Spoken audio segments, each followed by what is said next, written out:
Good summery Friday evening, my dear common people. You are listening to this summer's last movie review with Common Guy Reviews, and speaking to you is your lovely host Pepsi. At one point I reviewed a Texas Chainsaw Massacre anniversary screening, and now I am here to give a quick glimpse on the sequel. That was brought with a slightly horny villain. The Texas Chainsaw Massacre Part 2 is a 1986 American black comedy slasher film co-composed and directed by Tobe Hooper. This movie follows inspiring radio host Vanita Stretch Brock, who falls victim to the Leatherface and is kidnapped when she only looked for the truth. We start this film by following two high school dudes when they go around with their car. They make prank calls to the radio show that Vanita is hosting, and also shoot every sign they come across. Soon they face a weird dude on top of the car with a chainsaw, but then behind this corpse is a fearsome Leatherface, and the two guys end up as his first victims. Police is up to the case, but doesn't seem to know anything.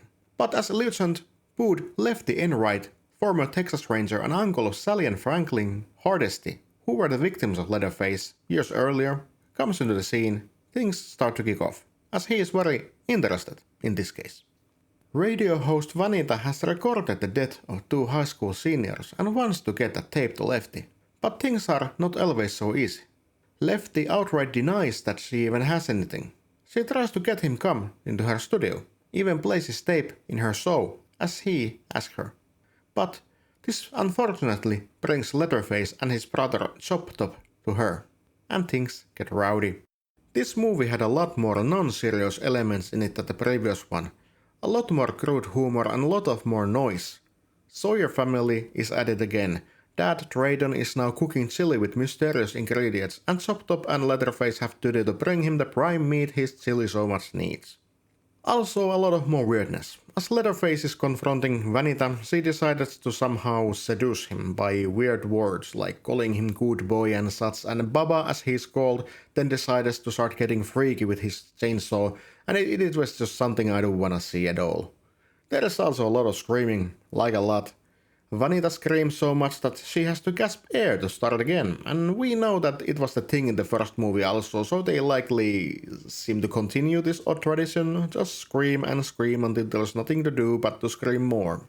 Movie sure had same kind of vibes as the first one, but I liked the first one because it was about people who wander off and by accident stumble across a crazy cannibal family that kills and butchers them. This seems more like that they are now out there, openly murdering people and still don't get caught for some reason, as cops scratch their head. Maybe they, like many movies, have just very useless cops overall. Overall, part 2 of this movie franchise seems to do the thing where they kick off and amplify everything. Violence, goofiness, gore and humor. So if you like those things in the first movie, you may find this appealing too. Before it does the thing where things go stale as they are repeated movie after movie.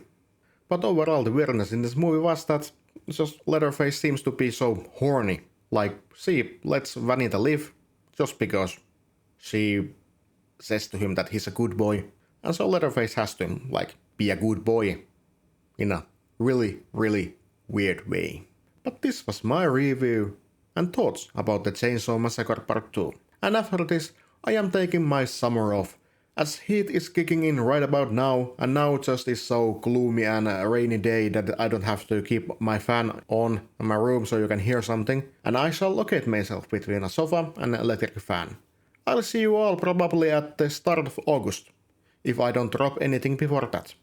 So you know that I am on a vacation, having a good old time. But this was Common Guy Reviews, and speaking to you is your loveliest Pepsi, and I'll see you when summer is over. So, goodbye.